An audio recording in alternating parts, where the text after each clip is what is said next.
My name is Natalie Pierce. I am 26 years old, and on the night of my birthday, my father looked at me across the dinner table and said the words that ended our family. "You are dead to me." For a second, the entire dining room froze. The crystal chandelier above us reflected in the silverware, and the air turned heavy enough to choke on. My mother Eleanor stared down at her plate, pretending to smooth her napkin, her face pale and controlled. My brother Adam gave the smallest shake of his head, that same condescending smirk he had perfected since we were children, the one that said, "You asked for this." And my little girl Sophie, only 3 years old, clutched my sleeve with her tiny hand, her eyes wide and wet. She did not understand what those words meant, but she could feel what they carried. My father, Victor Pierce, stood at the head of the table in his tailored suit, the embodiment of Portland prestige. For 30 years, he had built his reputation on control, his voice, his business, his family, even the way people breathed around him. And now that control was aimed directly at me. I did not flinch. I looked right back at him and said, "Good." The word dropped into the silence like a stone in a still pond, sending invisible ripples through every corner of that perfect house. Victor's jaw tightened, his glass of wine trembled slightly in his hand, and I could see the rage in his eyes, the kind that does not shout but burns slow and permanent. My mother whispered Victor, "Please not tonight." But it was too late. He had made the declaration, and I had accepted it. I stood up, lifted Sophie into my arms, and felt her small heartbeat racing against my chest. The rain outside beat against the windows, drumming like a warning. Adam muttered, always dramatic under his breath, but his voice shook. I walked past him, my heels echoing on the marble floor, the sound louder than anyone's apology. I stopped at the doorway and turned back for one last look at the people who had once been my whole world. My father stood unmoving, a statue of pride and fury, and my mother's lips parted as if to say something, anything, but she stayed silent. I realized then that silence was her choice for survival, and that mine would have to be leaving. I stepped out into the rain, the cold soaking through my dress, Sophie's arms tight around my neck. Behind me, the lights of the Pierce mansion glowed like a cathedral built on lies. I whispered to my daughter, "It's over, baby. It's finally over." But deep down, I knew it wasn't. That night, something inside me broke beyond repair. But another part, the part that had been buried for years, finally woke up. The part that was done begging for love. The part that was ready to fight. Before I tell you how a single sentence from my father shattered everything I thought I knew about love, family, and loyalty, let me ask you something. Have you ever been told that you are not enough, that no matter how hard you try, your existence itself is an inconvenience to someone who was supposed to love you? If you have, then you already know the taste of silence that night left in my mouth. My name is Natalie Pierce, and this is not a story about revenge. It is a story about truth, and the price of finding it in a family built on appearances. I want you to take a moment and think about your own family, about the people you have tried your whole life to make proud. Have you ever realized that some of them will never see you as anything more than what they want you to be? If you have, then you are not alone. Tell me where you are watching from. Maybe from your kitchen, maybe from your phone while the world sleeps, maybe from a quiet house that used to be full.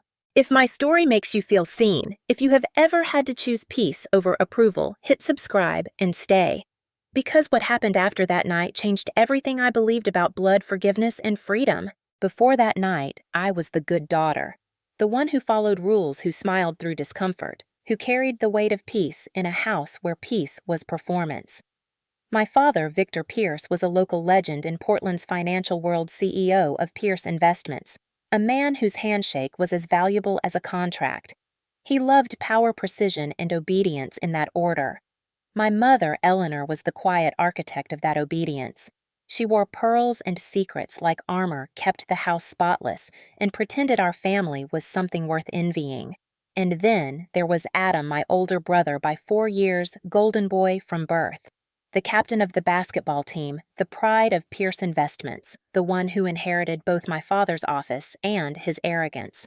Growing up, I learned my place early. When I brought home A's, my father asked why they weren't A pluses. When I won a scholarship, he called it luck. When I married a man he didn't choose, he stopped calling me at all. My husband Lucas was kind, hardworking, but not Pierce material. He came from a modest background, worked in community architecture, and believed that integrity mattered more than reputation. To my father, that made him disposable. When Lucas died in a construction accident 2 years after Sophie was born, my father didn't come to the funeral. He sent flowers with a note that said, "This is why people like him don't last." I remember holding that note in my hands while my mother whispered, "Don't make things worse by responding." But things had already been worse for a long time. After Lucas died, I raised Sophie alone. I took a job as a software analyst balancing code and motherhood, never asking anyone for help. My father believed independence was arrogance in disguise. He liked his children dependent. It made control easier. Still, I showed up for every family event. Every birthday, every holiday, every dinner where the air was heavy with judgment and the silverware clinked louder than conversation. I brought Sophie dressed her nicely, taught her to say thank you, even when no one listened. My mother smiled politely but avoided photos with me. Adam's wife Tessa rolled her eyes when Sophie giggled too loudly. They didn't say it, but I could feel it, the invisible wall separating them from me. And yet, I kept coming back. Because I thought if I kept showing love one day, they'd return it. The illusion lasted until my 26th birthday. My mother had insisted on hosting dinner at the family estate for appearance's sake, she said, because what would people think if we didn't celebrate? The house looked perfect as always. The table set with fine china, the smell of roasted duck filling the air. For a moment, I let myself believe that maybe this year would be different. Maybe they'd see me as more than the widow who disappointed them. I wore a navy dress, simple but elegant, the one Lucas had bought me for our first anniversary. When I looked in the mirror before leaving my small apartment, Sophie twirling beside me, I told myself, "You're enough, Natalie." I didn't know those words would be the last kindness I'd hear that night, because in that house, even birthdays had rules, and I was about to break every single one. The Pierce mansion smelled like money and disapproval. When I pulled up the driveway that evening, the November rain had already turned the cobblestones slick and the porch lights glowed like a warning. Sophie's tiny hand tightened around mine as we approached the double doors. My mother opened them before I could knock her posture flawless, her expression unreadable. "You're late," she said instead of hello. I checked my phone. It was 6:04. Dinner was at 6. "Traffic was heavy," I replied softly. She sighed, her eyes flicking down to Sophie's yellow rain boots. "At least take those off before she tracks mud through the house. Your father's in a mood tonight." I smiled tightly. When was he not? The dining room was a performance in itself, crystal glasses lined like soldiers' silver polished to a mirror, a centerpiece of lilies and white roses so large it nearly hid the view of my father at the head of the table. He didn't look up when we entered. Finally, he said flatly, "I thought punctuality was something you could still manage." Adam chuckled beside him, lifting his glass of bourbon. "She's got a kid dad. You know how women are." The table laughed. It wasn't humor. It was allegiance. I helped Sophie into her chair, kissed the top of her head, and ignored the burn in my throat. "It's good to see you too, Adam," I said evenly. He smirked, raising his glass again. "Still sensitive, huh?" My father cleared his throat. "Enough," he said, though there was no warmth in the word, only irritation at the noise. "Let's eat." The clinking of silverware filled the silence. No one asked about my work. No one mentioned my birthday. Sophie, bless her, broke the tension with a small laugh. "Grandpa, I made you a card," she said proudly, holding up a folded piece of pink paper covered in crayon hearts. For a moment, I thought I saw my father's expression soften, but then he glanced around the table, aware of the eyes on him, and the softness vanished. "You can keep it," he said stiffly. "We don't need to make a mess during dinner." Sophie's little shoulders slumped, and something inside me cracked. My mother gave a brittle smile. "She can show it to him later, dear. Let's eat before it gets cold." I forced a smile at Sophie, whispering, "It's beautiful, honey. Grandpa will love it." But my voice trembled. The night went on like that, a choreography of small humiliations disguised as civility. Adam bragged about his promotion at Pierce Investments, a position I knew had been arranged by my father. My mother complimented Tessa's diamond bracelet, a gift that had once belonged to my grandmother. No one mentioned that I had sold a coding patent last month that paid off my mortgage. No one knew because no one cared to ask. When dessert arrived, a perfectly frosted cake with my name written in elegant script, my father stood to make a toast. To family, he said, his voice loud and sharp, and to those who remember what loyalty looks like. Glasses clinked. He turned toward me, eyes cold. Some of us seemed to have forgotten. I looked at him, then at Sophie, then back at the man who had once taught me to ride a bike, and now looked at me like a stranger. I had spent my whole life trying to be enough for him, and in that moment, I understood I never would be. "Happy birthday, Natalie," he said finally, each word precise and cruel. And just like that, the knife cut deeper than any insult could. The moment my father's words sliced through the air, the table fell into that peculiar silence that only families like ours could master, the kind that sounded polite, but felt like suffocation. He took a slow sip of wine, the stem of his glass gleaming beneath the chandelier, and then he continued in that measured tone he used whenever he wanted to humiliate someone without raising his voice. "You know, when I look around at this table," he said, scanning each face with deliberate precision, "I see people who've made sacrifices, who've honored this family's name, who've carried their responsibilities with dignity." His gaze landed on Adam, then drifted toward Tessa, and finally back to me. "And then there are those who've turned their back on everything they were given, who think that stubborn independence makes them noble." My stomach tightened. I felt Sophie's small fingers gripping the hem of my sleeve. My mother looked at her plate, pretending she didn't hear him. I could see the faint tremor in her hands. "Dad," Adam said softly, playing the mediator. "It's her birthday. Maybe we can—" But my father cut him off. "Don't defend her. You think I don't know how she talks about this family behind our backs? How she rejects our help but takes our money when it suits her?" I froze. "What money?" I asked quietly. "The checks your mother sent," he said, leaning forward. "The ones you never even acknowledged." "You took them, didn't you?" I shook my head. "No, I never cashed a single one." "Lies," he spat. "You always have an excuse, Natalie. Always a reason to make yourself the victim." The word victim echoed inside me like thunder. Sophie whispered, "Mommy." I squeezed her hand and smiled, but it was the kind of smile that hid tears. "I don't need your money," I said. "Everything I have I earned." "On your little computer," he chuckled darkly. "You expect me to believe you can raise a child and run a life without help. You wouldn't even have a roof over your head if it weren't for this family." The laughter that followed wasn't loud, but it was worse than shouting. Adam's wife stifled a smirk. My mother whispered my name, but it sounded like a warning, not comfort. I took a breath. "You're wrong," I said, my voice steady now. "You have no idea what I've built because you never cared enough to ask."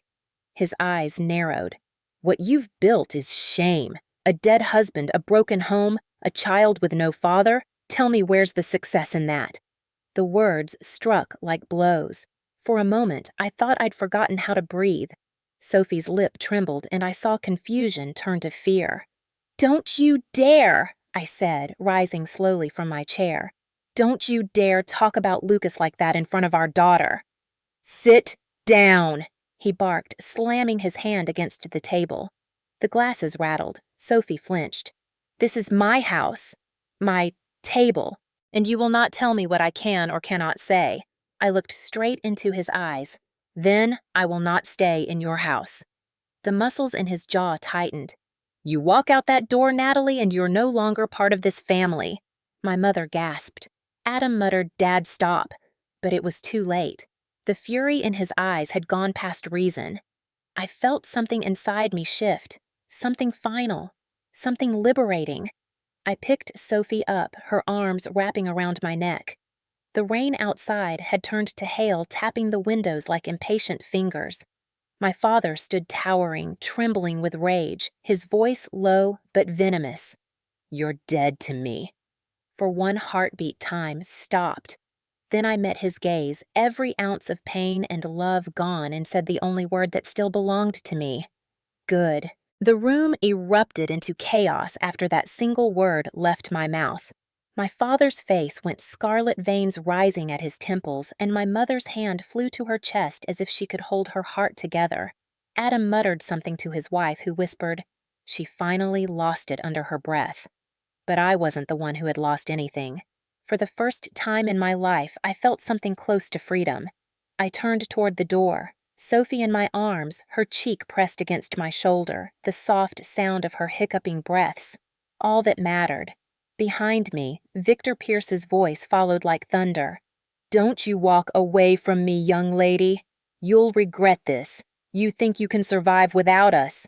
You're nothing without this family name."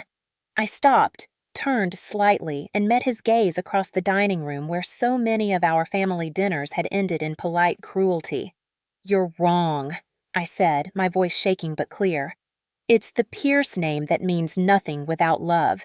Adam scoffed. "You always were dramatic, Nat. Just take the hand Dad's offering before you burn every bridge." I looked at him, that smirk still on his face, and whispered, "You should pray you never have to rebuild a bridge I built first." My mother stepped forward, tears finally falling. "Please, Natalie, don't do this tonight. It's your birthday, sweetheart. Let's just sit down and talk like civilized people." I gave her a sad smile. Civilized people don't destroy their own with words and call it tradition. The butler, James, who had worked for our family longer than I'd been alive, stood frozen at the doorway, eyes filled with something like pity. I caught his gaze, nodded softly, and said, "Goodbye, James. Thank you for treating me like family when no one else would." He bowed his head and I walked out. The front doors were heavy carved oak, and as I opened them, the cold rain rushed in, slapping against my skin like a baptism. Sophie shivered, whispering, "Mommy, Grandpa's mad." I kissed her forehead. "He's mad because he doesn't know what love looks like, baby. That's not our fault." The wind howled through the porch as I carried her to the car. Behind me, I heard my father's voice one last time. "Don't come crawling back when life gets hard. You're on your own now." I turned rain dripping from my hair and said, "I've been on my own for years, Dad. I just didn't know it." His silhouette filled the doorway, lightning flashing behind him, illuminating the face of a man who had mistaken fear for authority all his life. For a second, I almost felt sorry for him. Almost. I strapped Sophie into her seat, started the engine, and drove off into the storm. The wipers squeaked against the windshield, struggling to keep up. My hands trembled on the wheel, but not from fear, from release. Sophie fell asleep before we reached the main road, her small body finally at peace. I whispered to her through the darkness, "We're free now, baby. Whatever comes next, it's ours." The city lights faded behind us, replaced by long stretches of highway slick with rain. Each mile I drove felt like shedding another layer of pain, another unspoken apology I didn't owe. I didn't know what tomorrow would look like, but for the first time, I didn't care. Somewhere between the storm and the silence, I realized that walking away wasn't losing, it was surviving. And sometimes survival is the loudest victory of all. I drove for hours that night, the storm following me like a shadow I couldn't quite outrun. By the time I pulled into my small apartment complex, Sophie was still asleep, her head resting against the window, rain streaking across her reflection. I carried her inside, changed her into pajamas, and tucked her into bed, whispering the same words Lucas used to say to her when she was a baby. "You are loved no matter what." When I finally sat down in the dark living room, the silence hit me harder than the storm ever could. For years, I had begged for peace, but I hadn't realized how lonely peace could sound when it first arrives. My phone buzzed on the table, 5 missed calls from my mother, 2 from Adam. No messages from my father. Of course not. He had meant every word. "You're dead to me." I stared at those words written in my memory like a scar, and I knew something had ended for good. But as the night deepened, another feeling rose slowly inside me, something sharper, clearer. It wasn't anger. It was clarity. For years, I had tried to win the approval of people who measured love in obedience. I had twisted myself into shapes that fit their expectations and called it family. But sitting there in the dark, I realized I wasn't broken. They were. They had mistaken control for care, silence for respect, and fear for loyalty. I would no longer be part of that illusion. The next morning, the world looked cleaner, somehow washed by rain and finality. I made pancakes for Sophie, her laughter filling the apartment like sunlight. "Mommy, are we still going to Grandpa's house for Christmas?" she asked between bites. I hesitated, then smiled. "No, sweetheart, we're going somewhere new this year. Somewhere just for us." She grinned, syrup on her cheeks. Can we make snow angels, as many as you want? I said, kissing her forehead. That day, I called my boss at the tech firm where I worked remotely. I'll be taking a short break, I said. Some personal matters. He paused, then replied, Take the time you need, Natalie. You've earned it. His words startled me. Earned it. No one in my family had ever said that to me. Later that afternoon, I opened my laptop and stared at the folder that held years of coding projects, late nights, and startup ideas. One of them, a data analytics tool I'd designed to streamline small business growth, had been quietly gathering attention online. 2 venture firms had emailed me last week asking for a demo. I hadn't replied. I'd been too scared to believe I was capable of something real on my own. But now, with my father's voice finally gone from my head, I clicked reply. I spent the next 48 hours preparing a proposal. Sophie colored beside me occasionally, holding up her drawings for approval. This is us, she said, showing me a picture of 2 stick figures under a rainbow. I smiled through tears. It's perfect, I said. When I finally sent the presentation, my hands were shaking. Not from fear this time, but from possibility. That night, as Sophie slept, I looked out at the city lights flickering in the distance and whispered, We're not dead, Dad. We're just getting started. 2 weeks passed in a blur of exhaustion and quiet triumph. Every morning I woke up before sunrise, brewed coffee, and worked while Sophie built pillow forts around me. The pitch meeting with the investors was scheduled for the following Monday, and though my stomach churned with nerves, I felt something I hadn't in years: purpose. My father's voice no longer haunted my thoughts. In its place was my own calm but steady whispering, You can do this. The night before the meeting, I stood by Sophie's bed, watching her sleep, her small hand clutching her stuffed rabbit. For her, I thought. Every line of code, every sleepless night, it was all for her. When the meeting began the next day, my internet connection flickered, and for a terrifying moment, I imagined my father's smirk, that voice that used to say, You'll fail without me. But then I remembered the last look on his face before I walked out of that mansion. Fear, not power. I straightened my shoulders and began my presentation. Half an hour later, when the investors nodded approvingly and said, We're in, I almost didn't believe it. By the end of the week, the deal was finalized. They offered me a 6-figure investment to build my own startup, one that I would own entirely.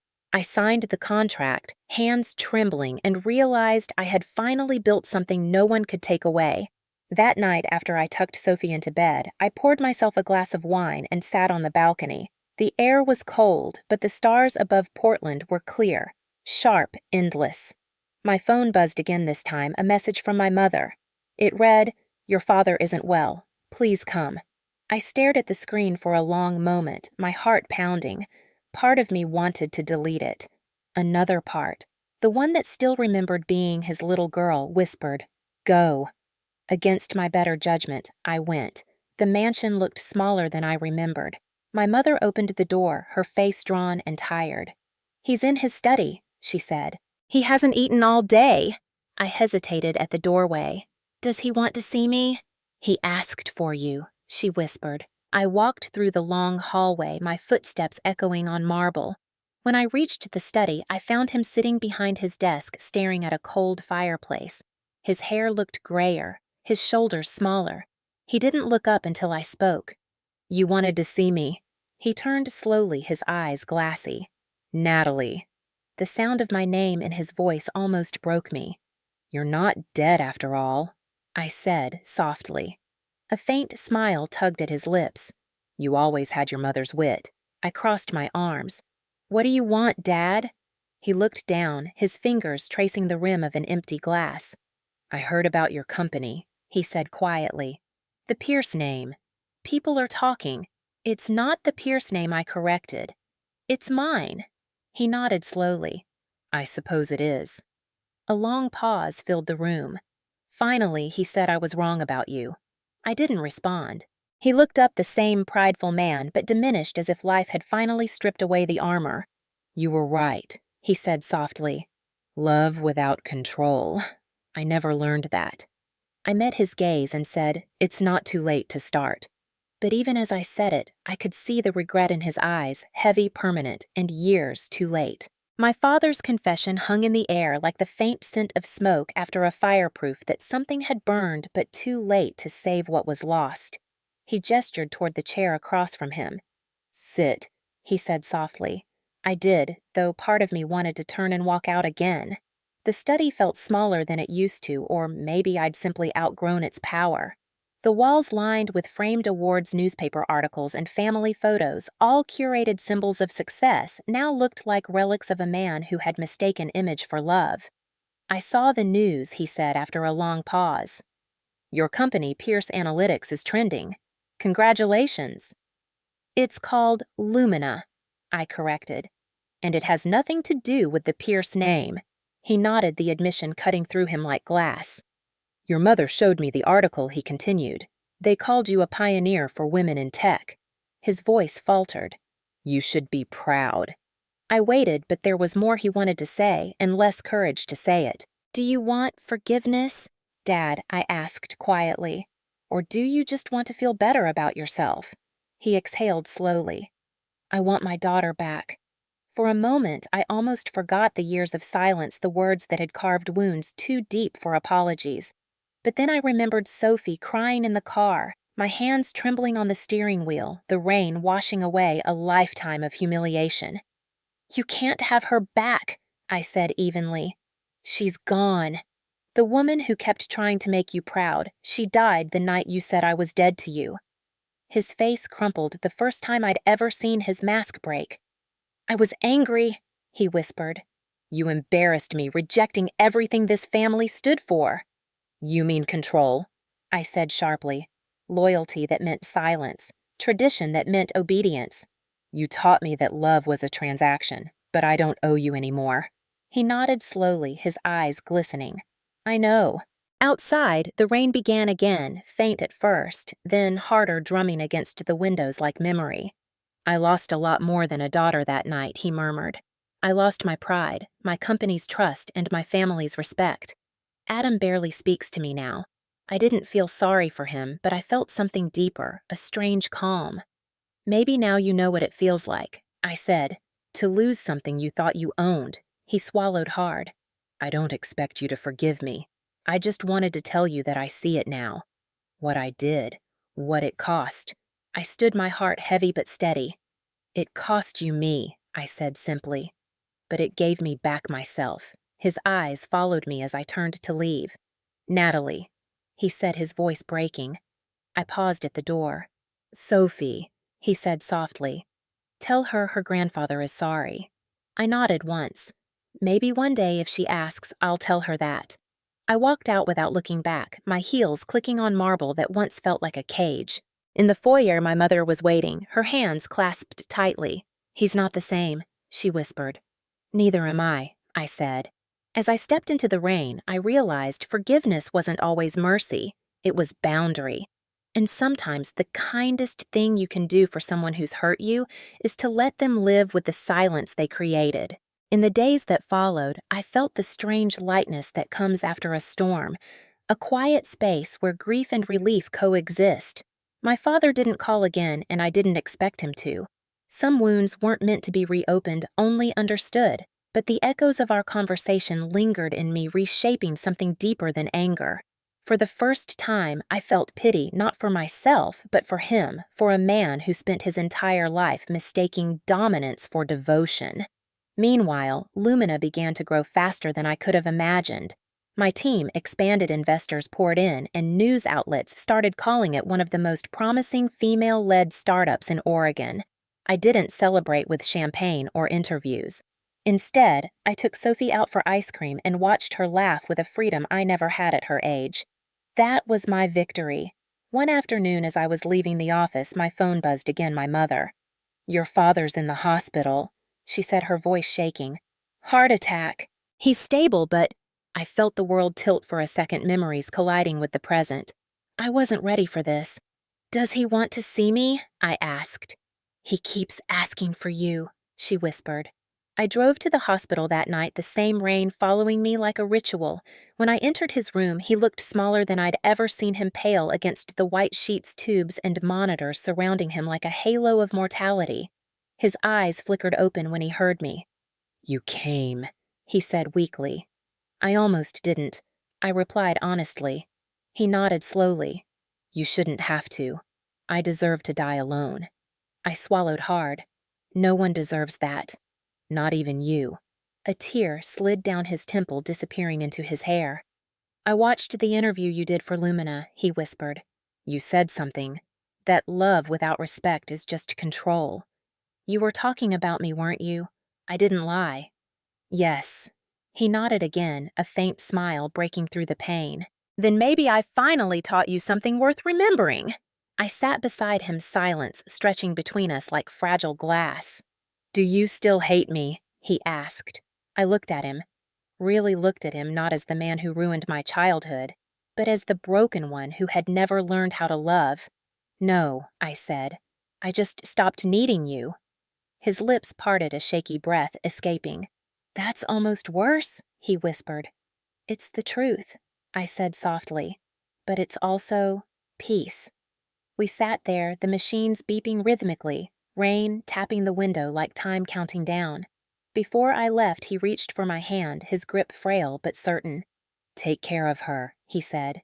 Your little girl. Don't make her earn what should be given. I nodded, tears spilling freely now. I won't. His eyes closed, a quiet sigh leaving his chest. Good, he murmured. That was the last word he ever said to me. 3 days later, Victor Pierce was gone. At his funeral, I stood apart from the crowd of business associates and family friends offering empty condolences. Adam spoke at the podium, his voice tight, rehearsed. My mother wept quietly beside him, her gloved hands trembling. I didn't cry. I had already done my mourning years before. When it was over, I walked to the casket, placed a single white rose on top, and whispered, "Goodbye, Dad. You were wrong about me, but I hope you found your peace." And for the first time, I meant it. After the funeral, the house was quieter than I'd ever known it. The guests had gone, the flowers had begun to wilt, and the echoes of polite sorrow faded into something more honest emptiness. My mother sat in the sunroom, staring out at the garden. Victor had always prided himself on the one he never let anyone else touch. When she heard me enter, she didn't turn. He left everything to you, she said simply. I froze. What do you mean? She handed me an envelope, her manicured fingers trembling. The will. He changed it a week before the heart attack. The estate, the company shares everything. It's all in your name. I stared at her, unable to breathe. Why? Because he realized too late that you were the only one who earned it, she said. Adam got a trust fund. I got the savings account. You got the empire. My hands shook as I opened the letter inside. The handwriting was unmistakably his precise, powerful, but with shaky edges that betrayed the truth. Natalie, it read, by the time you read this, I may be gone. I've spent my life building walls made of wealth and calling them protection. You tore them down. You were right. Control isn't love, and love that demands silence isn't love at all. You were the only one brave enough to tell me that. I never said it, but I was proud of you. I only hope you'll build something better with what I leave behind. Maybe then I'll have done one thing right. The letter blurred as my tears finally fell. My mother watched me quietly. He didn't know how to say sorry, she whispered. But I think this was his way. I folded the letter carefully, pressing it to my chest. I don't want the money, I said softly. Then use it to do something he never could, she said. Something good. Over the next few months, I did exactly that. I sold Pierce Investments to its employees, converting it into a cooperative that offered fair wages and mental health benefits, something my father would have called sentimental nonsense. I turned the estate into a nonprofit tech academy for women and single parents, naming it the Lumina Foundation.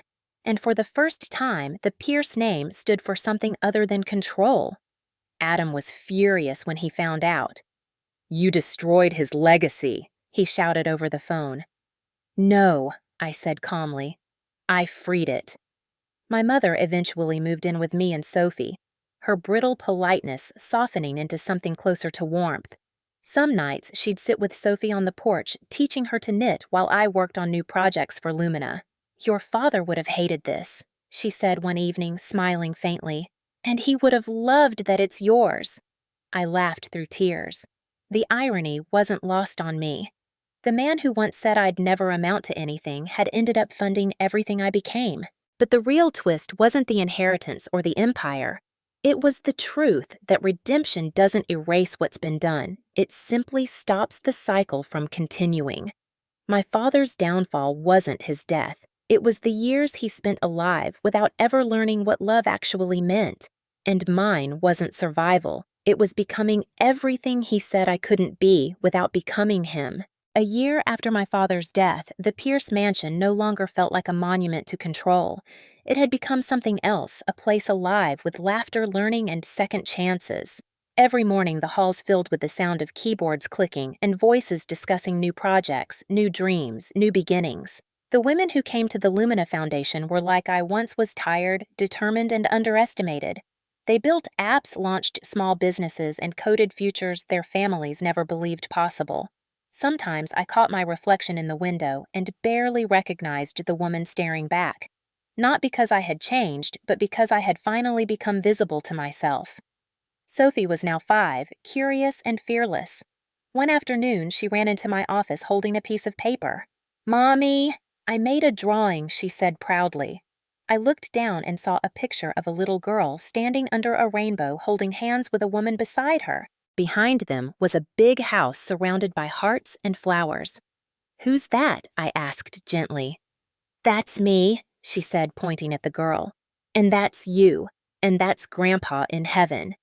He's smiling now. My throat tightened. "Do you think he's proud of us?" I asked softly. She nodded, her curls bouncing. "Of course. You made everyone nice again." I hugged her tightly, my tears falling into her hair. Out of the mouths of babes, I thought. Maybe redemption doesn't come through apologies or inheritance. It comes through innocence, through the way a child can still believe that broken people can learn to be kind again. That night after Sophie was asleep, I sat on the porch with my mother, the warm summer air carrying the scent of magnolias. The moon hung over the horizon the same way it had on that night I drove away from everything I thought I needed. "Do you ever miss him?" I asked quietly. She sipped her tea, her eyes reflecting the silver glow. "Every day," she said. "But missing him doesn't mean I wish things were the same. I miss who he could have been if he'd known how to love." I nodded. "I think he tried at the end."